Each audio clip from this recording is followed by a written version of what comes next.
Hello, everybody. Thank you for joining us today for this webinar on construction industry strategy and software modernization. Let's wait for half a minute when other people join. I see we have more people joining now. By the way, please write in the chat where are you from.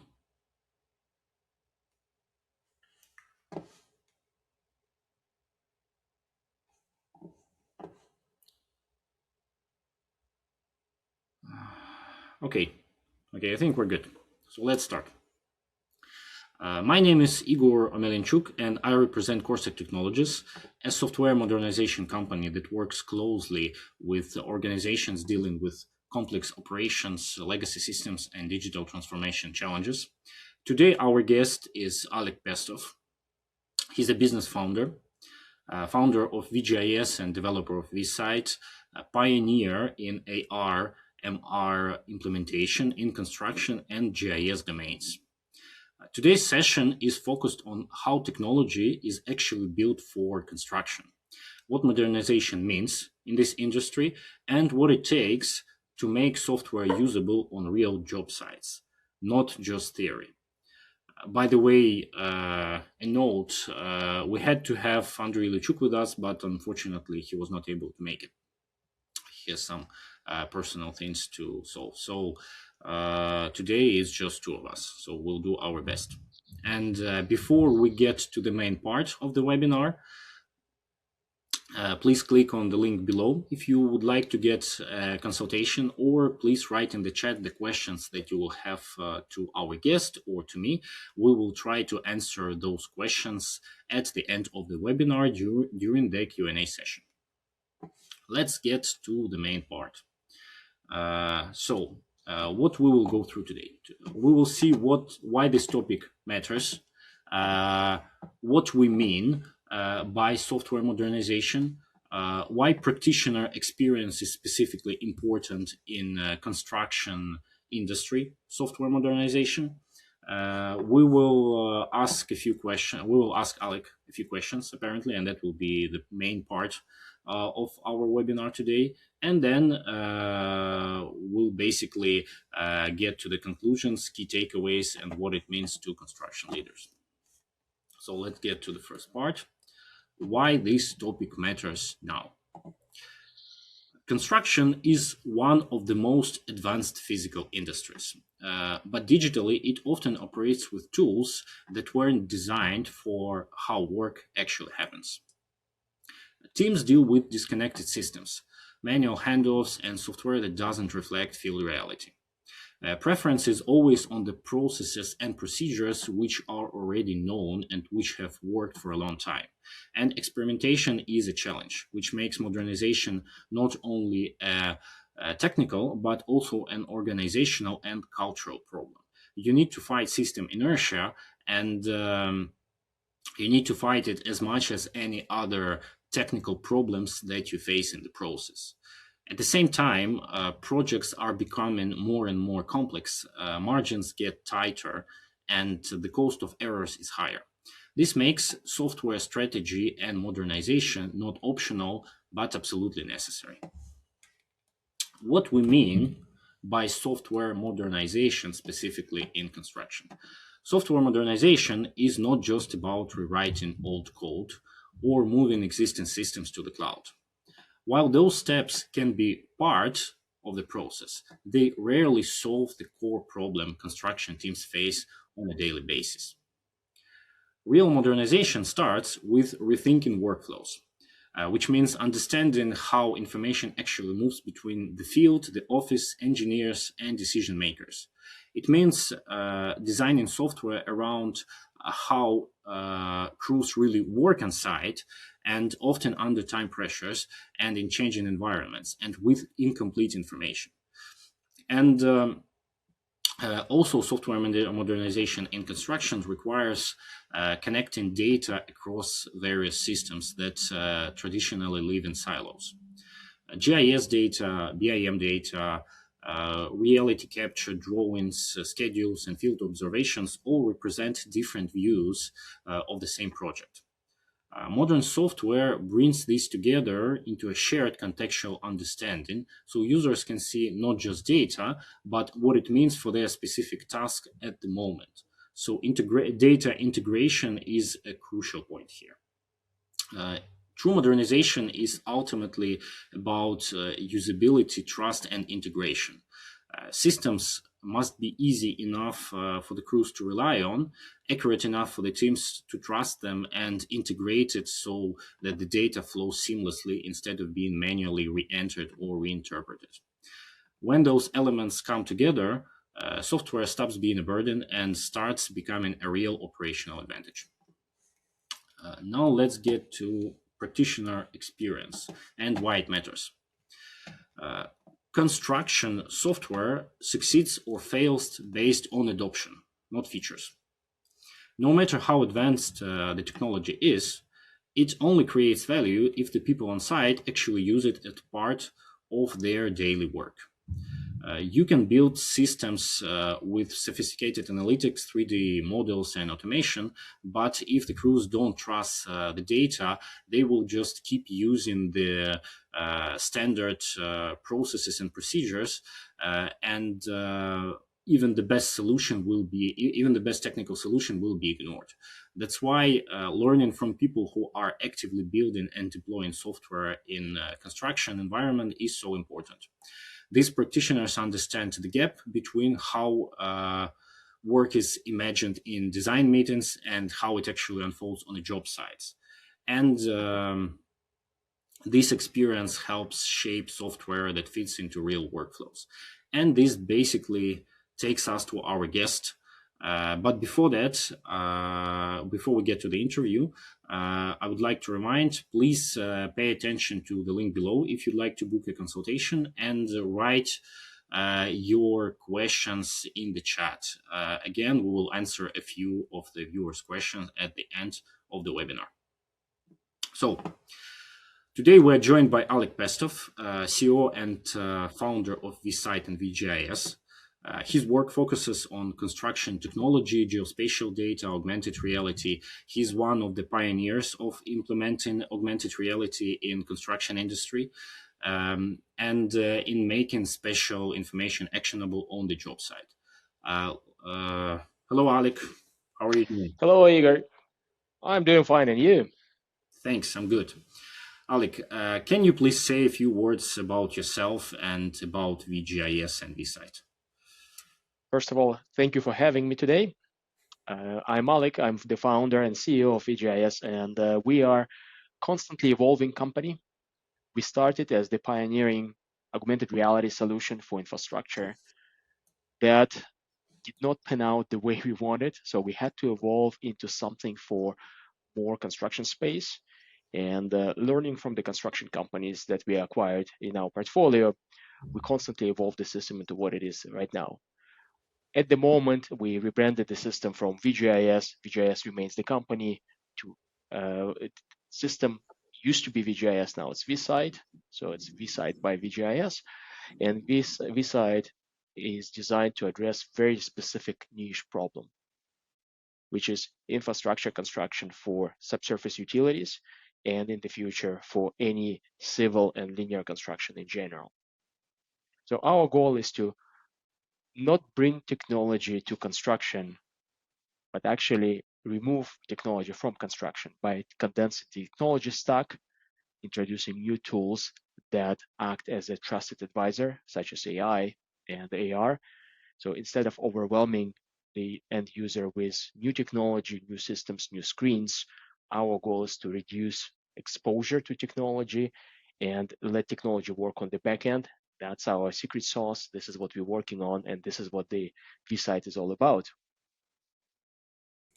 Okay, sounds great. What inspired the creation of vSight, and what specific gaps in construction industry were you aiming to address? vSight was created from original product vGIS.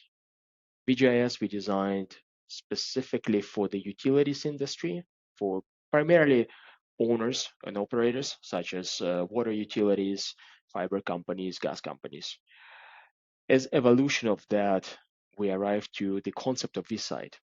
And the inspiration was we wanted to have all the project information in one place so that anybody who needs to have access to that information can get access to that information when they need it. The whole concept is not novel. Everybody works on the same thing. So you have massive platforms such as Autodesk Construction Cloud, Esri, Bentley. They all aim to do the same. We approach it slightly differently. In the common environment, data sits in different silos. And our goal was to bring it together, not just into a single view, which some third-party providers can do already, but also build workflows around the single view so that users can complete their tasks through the system, and instead of using multiple applications as they're required to do so today. So our aspiration, going back to your question, was from that construction industry reliance on multiple systems and inability to view all relevant information in a single space. Okay. You have experience building software for other domains, not only JS and construction. How does developing vGIS and VSight difference from building software for other industries? And what unique challenges have you faced in the process? I do have unique experience building software for other industries and failing building software for another industry. So we can definitely reflect on that. There are a couple of things that set software developed for construction industry aside from everything else. Number one is the technical acumen and technical readiness. If you look at the typical office worker, they will be much more equipped and trained to work with computers, to work with different information systems than a typical construction laborer or construction worker. That's a crucial difference because it's a low-tech environment.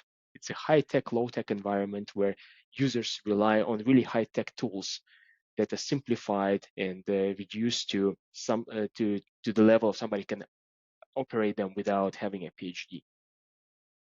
So you have to account for the demographics. Second, operating environment is completely different, even assuming that everything else is exactly the same. So technical knowledge is the same. Operating environment in the construction industry is different. To give you an example, when you sit in the office and you encounter a problem, you have all the time in the world to contact help, to contact a help desk, find articles online, figure things out. On a construction site, you don't have such luxury. You're under time pressure, you have to perform, you have to deliver results. And if something doesn't work, you don't have time to call technical support and figure out how things work. Quite often, you don't have time to reboot your application and restart from scratch. So things have to work, and things have to work the way they should work for the specific group or for the specific industry.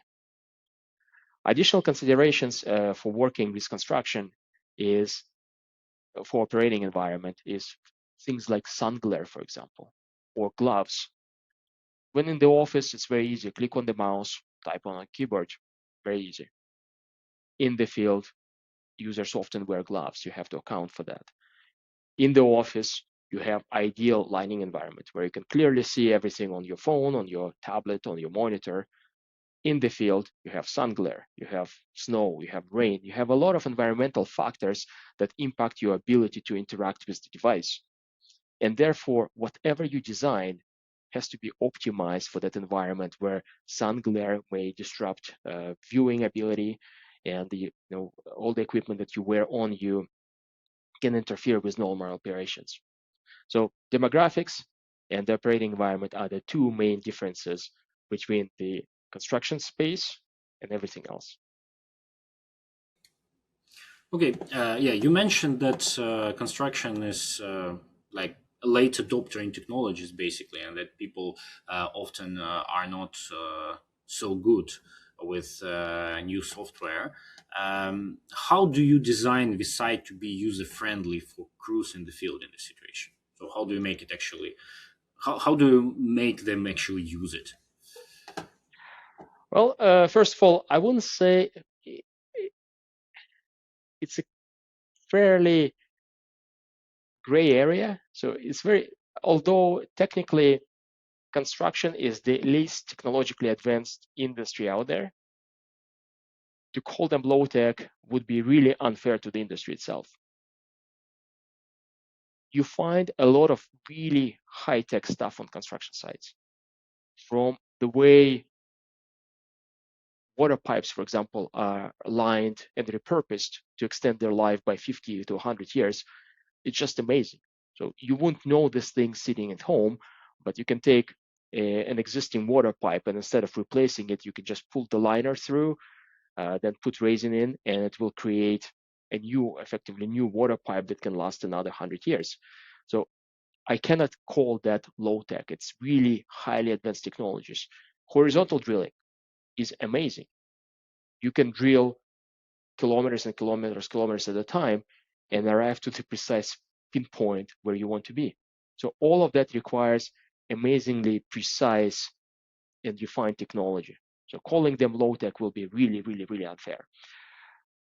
At the operator space, though, yes, it is. It can be low tech because typical operator is not exposed to as many software packages as an office employee would be, for example. Office moved from pen and pencil entirely to the computer, and now everything happens in virtual space.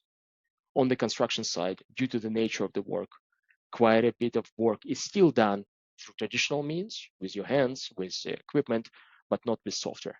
So I would want to delineate that. And it's not so much a low-tech industry, it's a high-tech industry with software that operates in specific environments, but not universally across the entire space.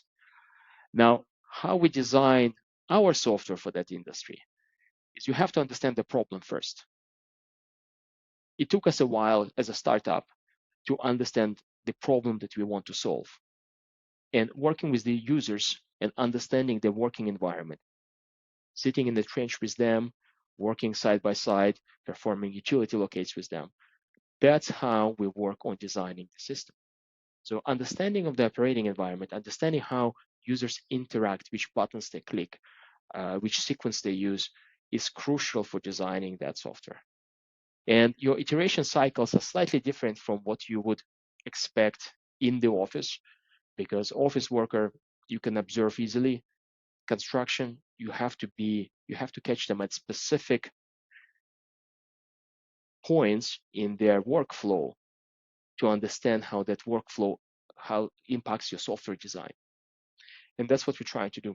Learn from practitioners, learn from the actual users, spend time on construction sites, understand the problem, and then model that software, model that problem in your software to address it. Yeah, thank you for correcting me. I was actually very naive to say that they are technologically not very advanced. I think people in IT often think that the world moves around them and all technological advancement are only about IT. That's not true. We need to be a little bit more humble. Uh, let's get back I to can't agree more. yeah. Let's get back to vGIS and vSight.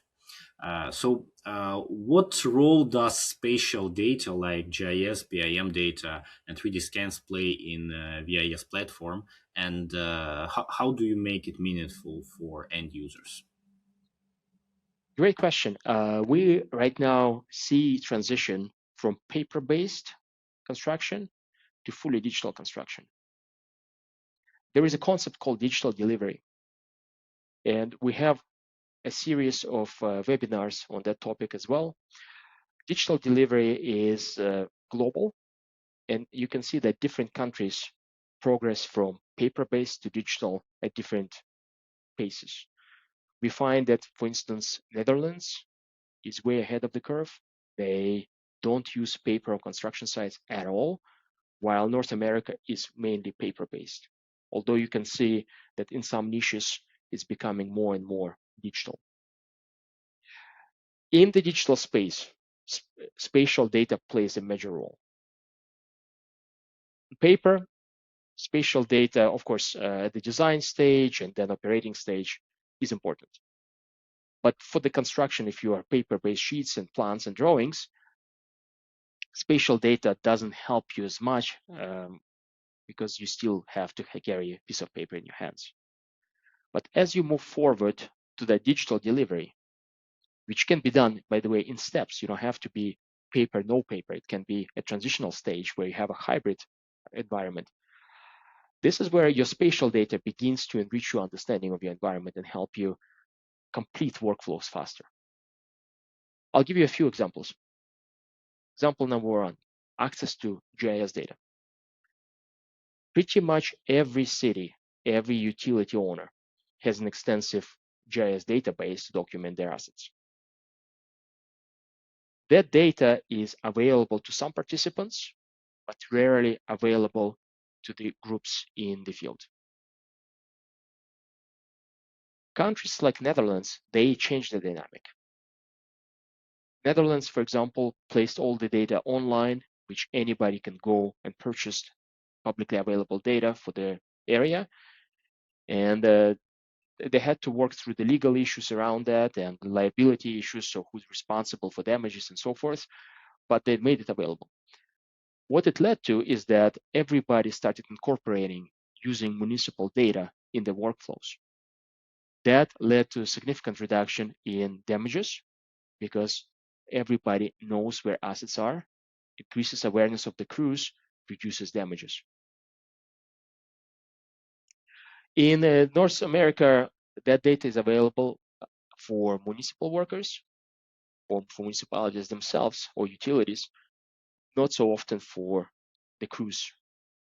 So crews have to rely on the paper-based drawings.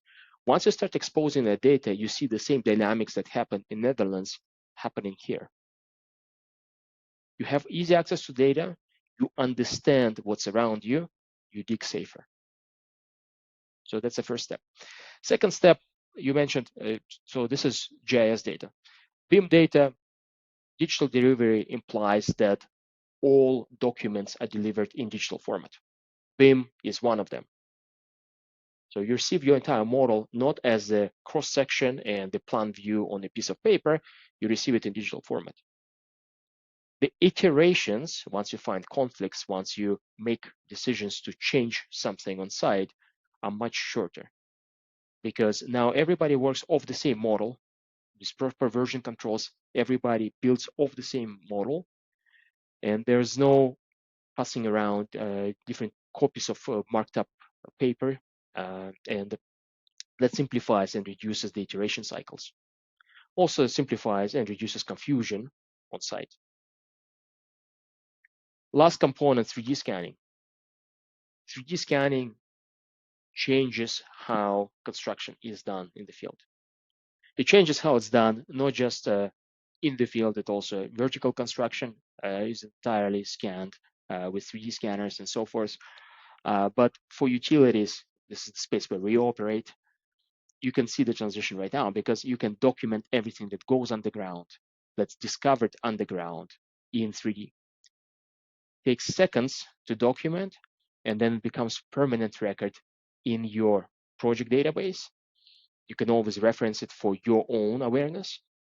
And when you hand over project documentation back to the owner, it can also improve their awareness of their assets and their own infrastructure. So that 3D scanning simplifies not just the documentation of discoveries in the field, it also helps to address long-term issues of unknown utilities. So for us, spatial context, GIS BIM data, 3D scanning plays a crucial role. And we feel that for us, because we're right now concentrating on North America as much as Europe, for us, it will be critical to link it to the paper and outline that easy transition from paper to different stages of digital readiness and digital delivery. Okay, thank you. You made incredible work in augmented reality and were one of the first adopters of augmented reality in construction and GIS domain. And apparently, vSight incorporates augmented reality functionality now. So, how did you approach building a real-time, high accuracy AR experience to field work? How did the process go? The process, it's often there is a plug that people use It says we didn't build it because it's easy, but because we thought it was easy. That's why we built augmented reality. We thought that it will be transformational, relatively easy to build, and it will have fast adoption. So that's why we built augmented reality to begin with. When we built augmented reality a few years ago, we arrived to the same conclusion that most big players in that space, Microsoft, Apple, Magic Leap, arrived to a few years ago too, is that augmented reality by itself doesn't solve many problems. It's great, but as a standalone product, not tremendously useful. So you have to start incorporating into workflows. So for us, it was an evolution. So how did we build it? It was an evolution from building something simple first, understanding drawbacks, improving it, understanding drawbacks, improving it, and eventually augmented reality evolved into something that plays more of a supporting role in our product than a primary role, which is surprising because we used to be an augmented reality only company. Now, along the way, you mentioned high accuracy. High accuracy is the critical component for construction for augmented reality. For those who don't know what high accuracy means, is that it's great to see things, but those things and assets have to appear in the right place. If you're thinking of placing a pillar, if you're thinking of placing a beam or nail or something, you need to make sure that it's in the right place. Not just to see that you have a nail here or something, but it's in the right location. And achieving that accuracy is very difficult. We worked outdoor, we have multiple patents on the technology. So we integrated our system with different solutions, such as this or this. Those are high accuracy positioning tools that allow us to get to a centimeter level accuracy in the field. So we were among the first, if not the first company that managed to integrate real-time augmented reality with external positioning tools to achieve up to a centimeter level accuracy in the field. That made our system useful for utilities. I'm often asked why we are not going indoors, why don't we use the same tools indoors? It's conceptually the same thing. One of the key factors for us not working indoors is that accuracy. Indoors, you don't have the luxury of seeing satellites, you have roof over your head, and therefore your accuracy, you cannot use external positioning tools. There are some more expensive ones, but their cost and the duration that you need to spend on site to configure them makes them not practical. So essentially, you're left with a concept of QR codes or similar or alignment against the walls, which is not reliable or accurate. So we decided to stay outdoors where tolerances are different than where we have our patented technology that allows us to place assets outdoors. So we gradually improved it as we discovered more and more problems with the technology. So we didn't build it because it was easy, but we built it because we thought it was easy. And it took us several years to refine the process through the trial of error, through losing clients, gaining clients. And eventually we arrived to the situation where we are, where we have highly accurate augmented reality that acts as the supporting mechanism to solve real-time problem. Thank you. Yeah, that reminded me a wonderful quotation from Pirates of the Caribbean. Do you have the key? Even better, I have a picture of a key. Something like that. Okay, you mentioned today a lot fragmented workflows and data silos. How does VSight help unify these systems? The current state of technology for construction is fairly unique and peculiar. On one hand, you have all the leading companies investing into building massive platforms. On another hand, those platforms remain standalone solutions without linkages to what's happening in the field. Give you an example. Bentley is working on their ProjectWise and iModel stuff. Autodesk has their construction cloud. What happens is that it's great for project coordination, but often it's completely disjointed and not connected to what's happening in the field. On the other hand, if you are in the field, other companies such as Trimble, like Hexagon, Topcon, they build their own solution to capture field data, but it's not fully connected with ACC and others. So it just doesn't natively blend into workflows. You can transfer data. So I'm not saying that there's no interfaces to transfer data, but there's no workflow that allows you to move it from point A to point B seamlessly. Now, you also have really sophisticated platforms such as Propeller or Drone Deploy that work with photogrammetry and point clouds and allow you to work with digital representation of your site to compare it against BIM. There are also advanced companies like Cupix, for example, that can produce point cloud of your building compared to the BIM model and identify discrepancies, which shortcuts certain things. All in all, they still feel like point solutions that are not linked together.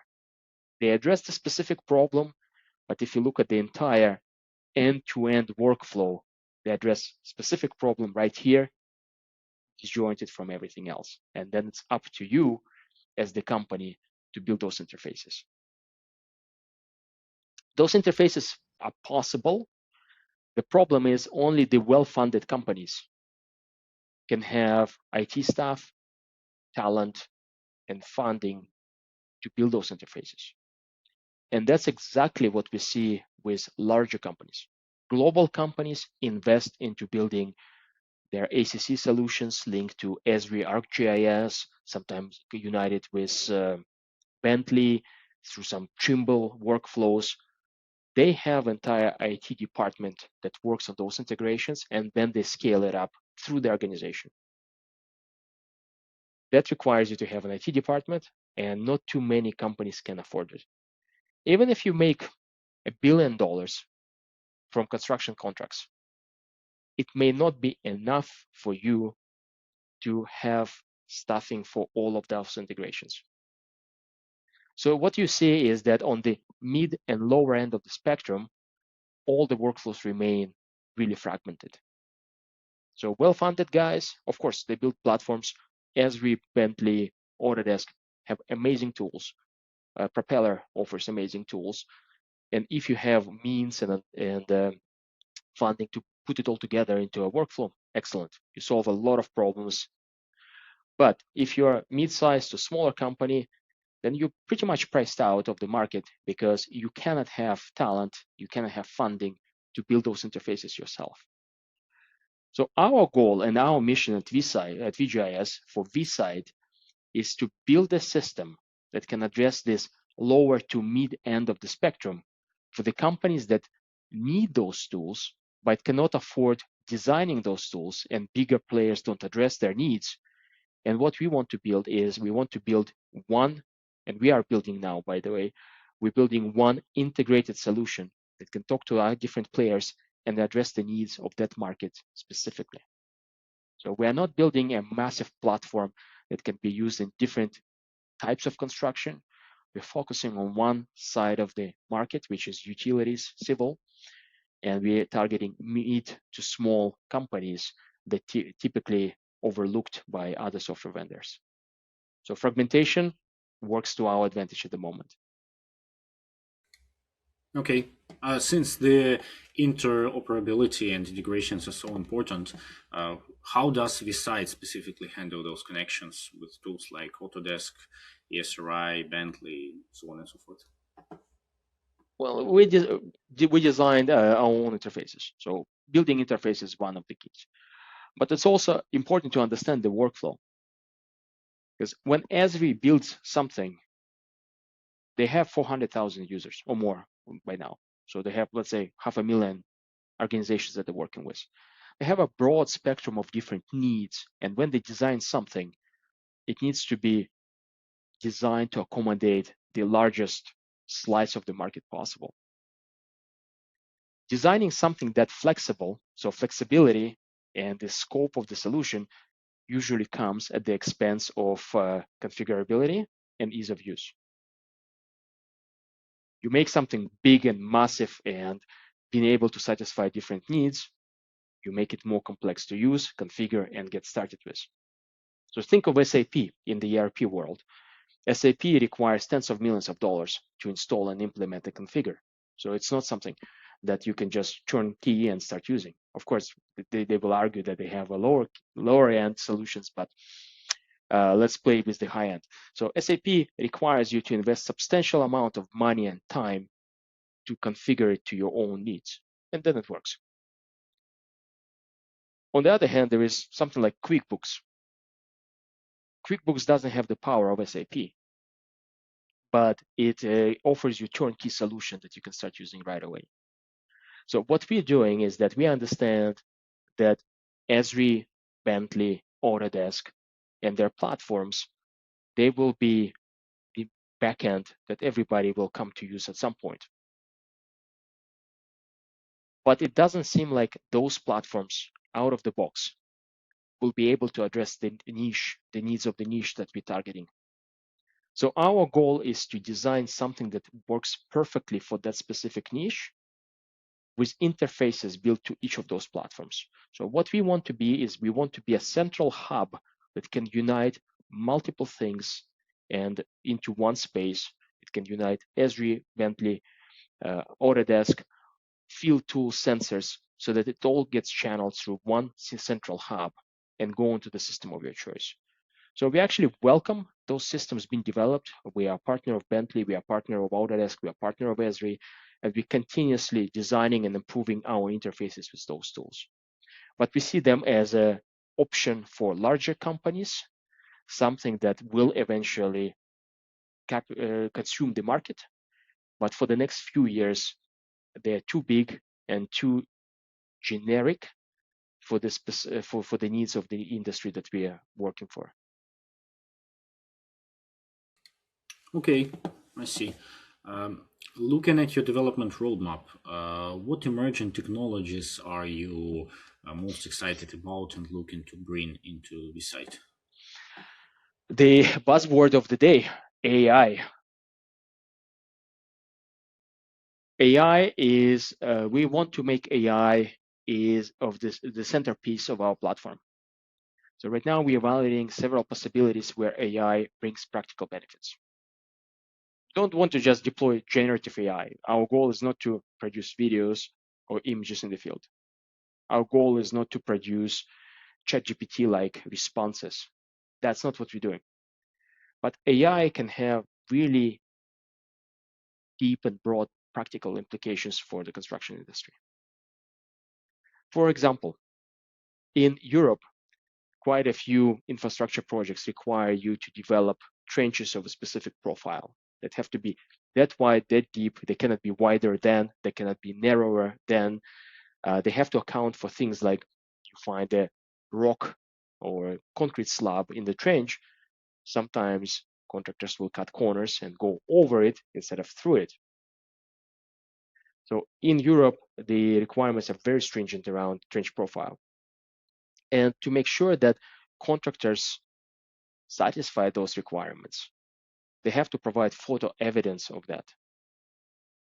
What happens is that in Germany, for instance, companies have to take picture every 20 meters or so to prove that everything was documented and done correctly.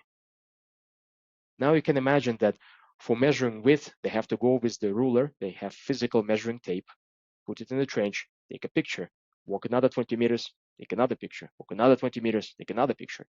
Then they compile all those pictures into a library. Then they do the same thing for depth. Then they do the same thing for depth to cover.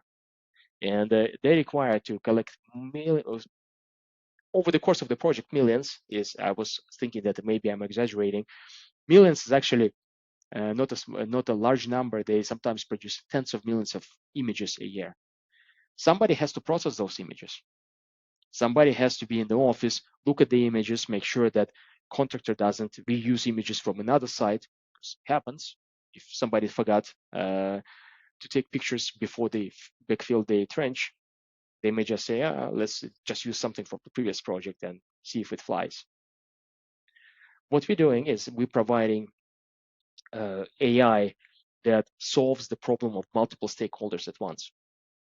For instance, one of the models that we designed last year analyzes 3D scan of the trench and highlights areas of the trench that are outside of conformance.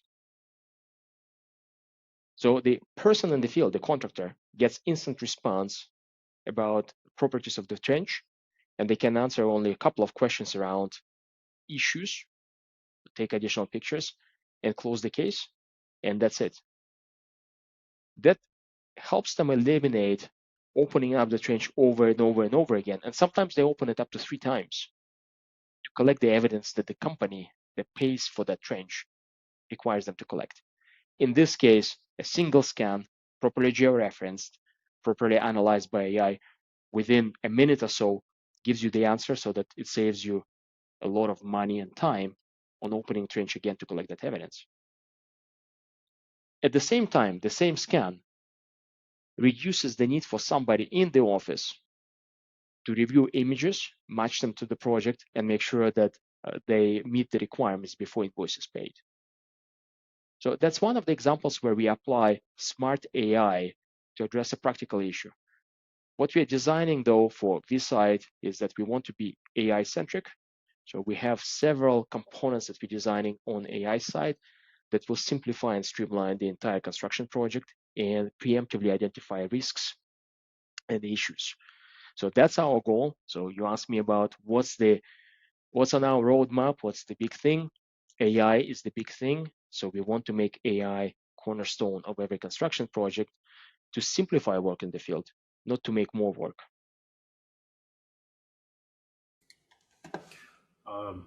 Yeah, thank you for sharing practical and real world experience. I can see that construction industry is unique in the manner that it combines a very technological engineering background with tendency to stick to all the processes and difficulty to adopt a new software, even because of some physical limitations, like for example working in dirty conditions, working in the field where they cannot reload devices, working in the field where when they have literally like dirty hands, somebody can press something wrong.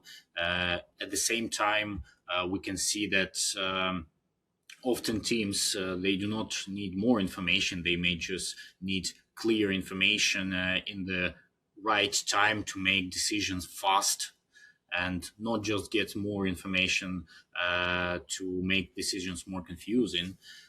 So that basically makes construction a fascinating industry. And by the way, one of the things which I found very interesting, specifically that you mentioned, is that the company may have very big budget and at the same time not be able to maintain software connected to lots of various solution providers, because interoperability of that software would require so much effort that even if it has billions of budgets in construction project, it may not be rich enough to do that, and which creates unique business opportunity for you and for other solution providers who can help with data silos, who can help creating those integrations. Yeah, this is very interesting for us from software modernization and development perspective, because these are clear business opportunities. Oh, it should be. It should be very interesting for you, Igor, because even large companies, even large funded companies, they are not IT shops. They may have some integrators, internal IT, GIS, BIM experts. Of course they do, but they're not in the business of building those integrations. APIs evolve, capabilities evolve.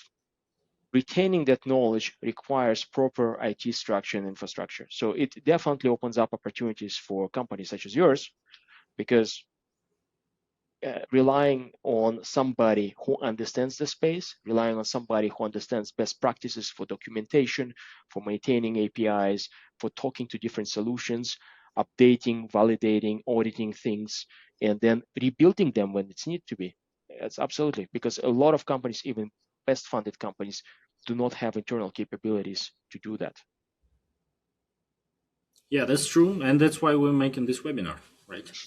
So that we could learn something and we could share it with our viewers, and maybe it will help us to see and find new business opportunities. Okay, Now let's get to pretty much the final stage of it, and I already mentioned the key takeaways. Let's get to the Q&A.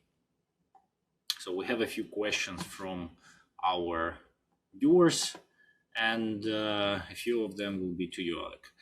So, question number one. How do you gather product feedback from crews and engineers on site? Can you share an example of a feature born directly from user input?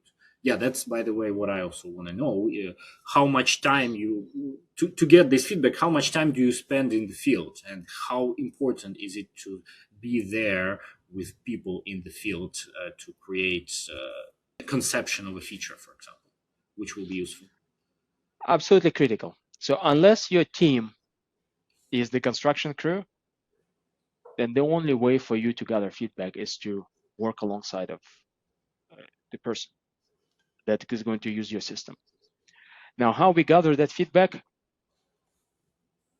I suppose there are more efficient ways of doing that, but we just want to see things firsthand. So for instance, last year I spent 2 weeks, 1 week with 1 week with each company, riding along with utility locate companies, just documenting every step. So with the time watch, documenting every step in their process, how much time they spend on this activity, this activity, this activity, and documenting a week at a time. Then we spent entire year working alongside of some of the live projects we have here and in the United States and Netherlands to understand how they deploy the solution.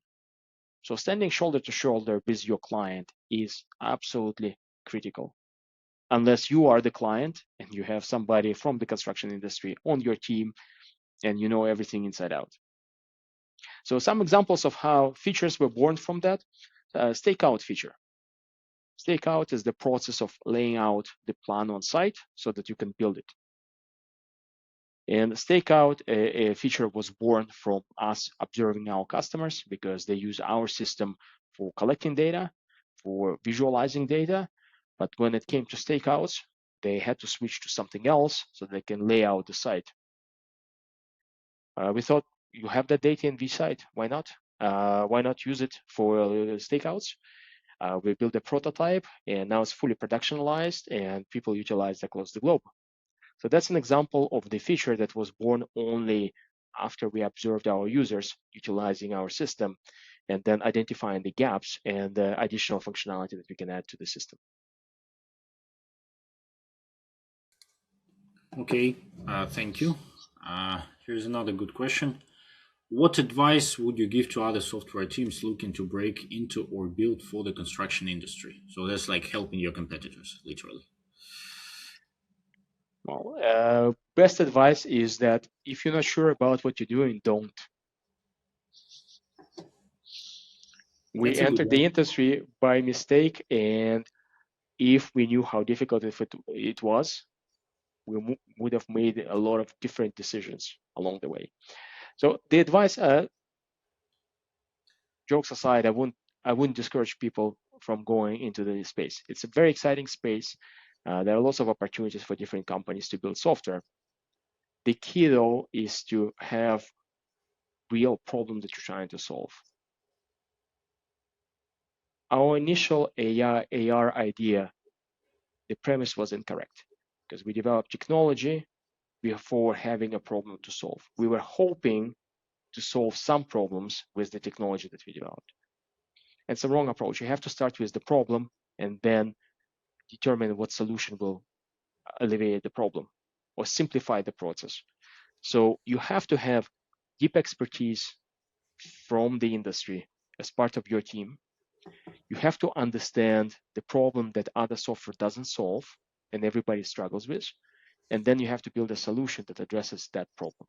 So don't build solutions, find the problem, make sure you have the expertise on the team to understand it well.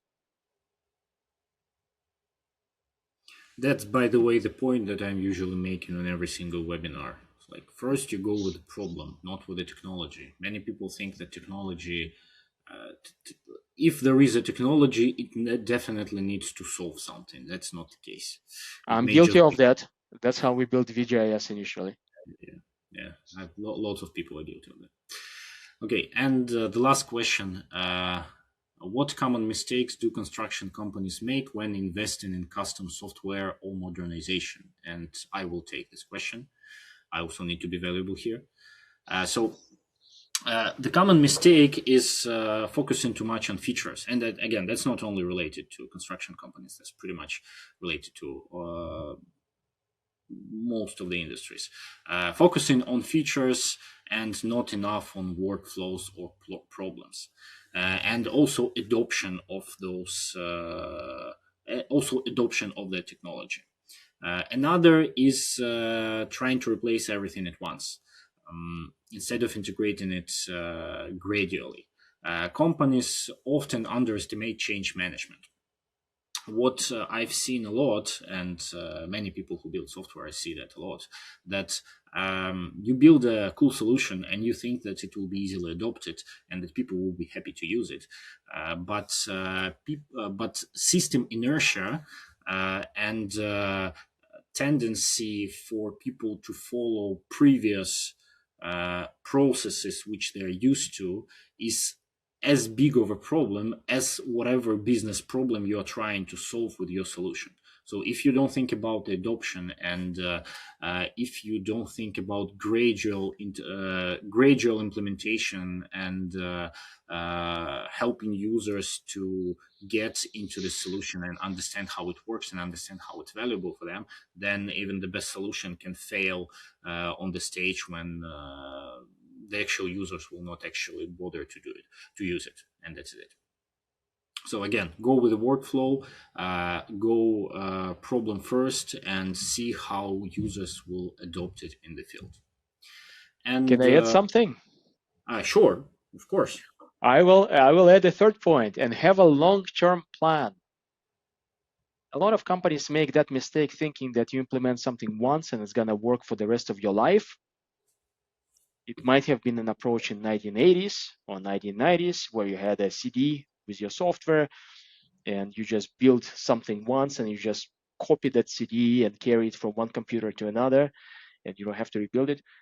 Everything that you integrate into your system will change, and it will change quite rapidly. So when you embark on a project, when you start thinking about developing something, you have to think about how you're going to support it once it's developed. And this is where retaining a company such as yours, Igor, is critical, because you may have institutional knowledge that company otherwise may not develop. So you may have that knowledge that will help them deal with API changes, with vendor pricing changes, because you can be surprised. You can build a system and then the vendor can raise prices 10 times, sometimes 50 times. And suddenly something that was economical for you to use is no longer economical. So you have to have a plan B, and you have to have somebody who can implement that plan B. So don't take it as a one-time deal. Work with professionals that can help you implement long-term vision. Yeah, thank you for sharing that. And by the way, this standard, it's not only for, I would say it's not only for software, not only for business software, I would say. That's why you have SaaS. That's why you have subscriptions where the solution provider changes something all the time.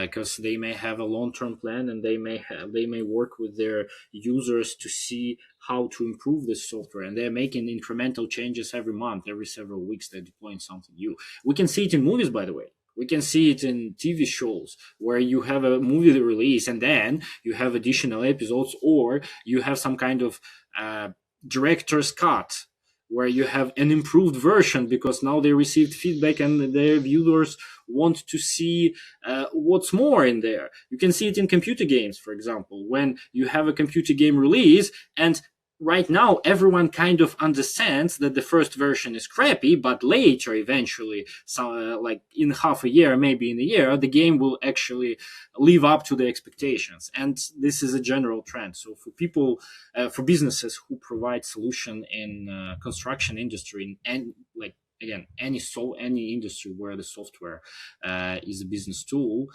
yeah, we do need to have a long-term plan, and we need to be ready that the development and improvement will go on indefinitely. essentially, because that's what users expect, and that's the only way to adapt to ever changing conditions and ever changing user and business requirements. Uh, okay, I think we're nearing the time limit, so we should wrap this up. Again, thank you, Alec, for joining us today. I think your experience was extremely valuable for our viewers, and I also learned a lot for myself. To our viewers, if you'd like to learn more about vGIS and vSight, please visit vgis.io, or you can click on or you can see the QR code here. That's Alec's LinkedIn account and my LinkedIn account.